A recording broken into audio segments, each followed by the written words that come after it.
Baru saja menjadi jelas bahwa perang Iran tidak hanya berakhir di Teluk. Guncangan yang lebih serius bisa saja dimulai segera setelahnya dan tidak harus dengan bom. Yang sedang dipertaruhkan sekarang adalah kapasitas pengisian kembali Amerika Serikat, keamanan Taiwan, dan kemampuan Tiongkok untuk menggunakan mineral serta teknologi sebagai alat tekanan. Dengan kata lain, sementara dunia memperhatikan Hormuz, Beijing mengamati situasi pasca perang dan memegang kartu strategis yang dapat memengaruhi Washington, Taipei, dan seluruh industri pertahanan. Saat ini, situasinya masih merupakan perpaduan antara perang dan negosiasi. Donald Trump mengatakan bahwa Iran mengizinkan 10 kapal tanker minyak melewati Hormuz sebagai tanda itikat baik. Sementara Prancis sudah memulai pembicaraan untuk misi pembukaan kembali jalur tersebut di masa depan. Ketika pertempuran berakhir, tapi pertanyaan utamanya bukan hanya apa yang terjadi di Hormuz. Pertanyaan yang lebih mendalam adalah apa yang terjadi setelah persenjataan habis. Jawabannya dimulai dari logam kritis. Reuters melaporkan bahwa Pentagon mencari pasokan baru untuk 13 mineral strategis menjelang serangan ke Iran. Analisis yang sama menunjukkan bahwa perang di Ukraina dan sekarang pertempuran di Teluk mempercepat konsumsi material yang digunakan dalam amunisi, radar, elektronik, dan rudal. Begitulah masalah ini muncul. Setiap tembakan tidak hanya menghabiskan persenjataan, tetapi juga menguras basis mineral yang menopang putaran produksi berikutnya.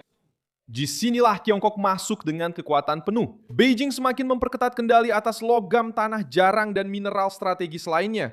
Pada bulan Februari, Reuters sendiri mengungkapkan bahwa otoritas Tiongkok akan mengadakan pengarahan besar di Beijing untuk membimbing perusahaan-perusahaan mengenai kontrol ekspor, proses bea cukai, dan aturan kepatuhan. Setelah itu, para eksportir mulai membanjiri saluran pemerintah Tiongkok dengan pertanyaan mendesak tentang apa yang boleh dan tidak boleh keluar dari negara tersebut. Dan pada tahun 2025, inti permasalahannya adalah ini. Tiongkok telah memperluas pembatasan. Dan menurut Reuters, Tiongkok masih menyumbang lebih dari 90% tanah jarang yang diproses dan magnet tanah jarang di dunia. Pada bulan Maret 2026, ekspor Tiongkok bahkan naik 23% dibandingkan tahun sebelumnya. Tapi itu tidak mengurangi risikonya. Sebaliknya, justru menunjukkan bahwa Beijing mengendalikan ritme, volume, dan tekanannya. Kenapa ini sangat penting?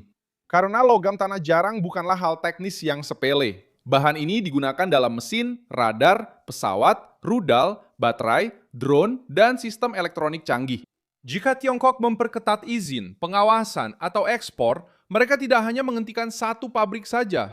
Mereka bisa memperlambat seluruh rantai pasokan, meningkatkan biaya, mengurangi laju pengisian kembali persediaan militer, dan menciptakan ketegangan di sektor sipil. Pada saat yang sama, ini adalah tekanan yang diam-diam namun berat, tidak sekeras suara misil, tetapi bisa mengubah permainan dengan kekuatan yang sama. Sisi lain dari cerita ini ada di Taiwan. Menurut pemerintah Amerika Serikat, Taiwan menguasai lebih dari 60% pendapatan global dari jasa fabrikasi chip, dan lebih dari 90% produksi semikonduktor paling canggih. Dan pemerintah Taiwan sendiri sudah memperingatkan bahwa akan mustahil untuk memindahkan 40% kapasitas pulau itu ke Amerika Serikat karena ekosistem ini telah dibangun selama puluhan tahun dan masih tetap berakar di Taiwan. Ini menjawab siapa yang berada di pusat masalah dan di mana titik paling sensitif di Indo-Pasifik hanya beberapa kilometer dari tekanan Tiongkok. Jika terjadi krisis serius di sana, dampak ekonominya bisa lebih besar daripada krisis minyak. Itulah sebabnya reaksi sudah mulai terjadi. Jepang memperkeras sikapnya terhadap Beijing dan mengaitkan memburuknya hubungan dengan kontrol atas tanah jarang, tekanan terhadap Taiwan, dan risiko keamanan. Pada minggu yang sama, Tokyo dan Washington meluncurkan aksi bersama untuk menciptakan alternatif terhadap ketergantungan pada Tiongkok dalam mineral kritis. Pada saat yang sama, perusahaan-perusahaan dari Australia, Korea Selatan, Vietnam, dan Amerika Serikat mempercepat kesepakatan untuk memproses tanah jarang di luar Tiongkok dan memproduksi magnet di Amerika Serikat. Gerakan ini memang ada, tetapi masih jauh dari menyelesaikan masalah dalam jangka pendek.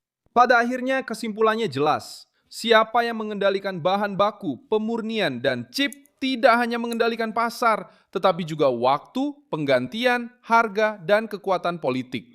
Perang yang melibatkan Iran mungkin saja menuju sebuah akhir, tetapi persaingan yang menentukan sudah mulai mengarah ke front yang lain. Dan di front ini, kartu as Tiongkok bukanlah armada, melainkan rantai pasokan.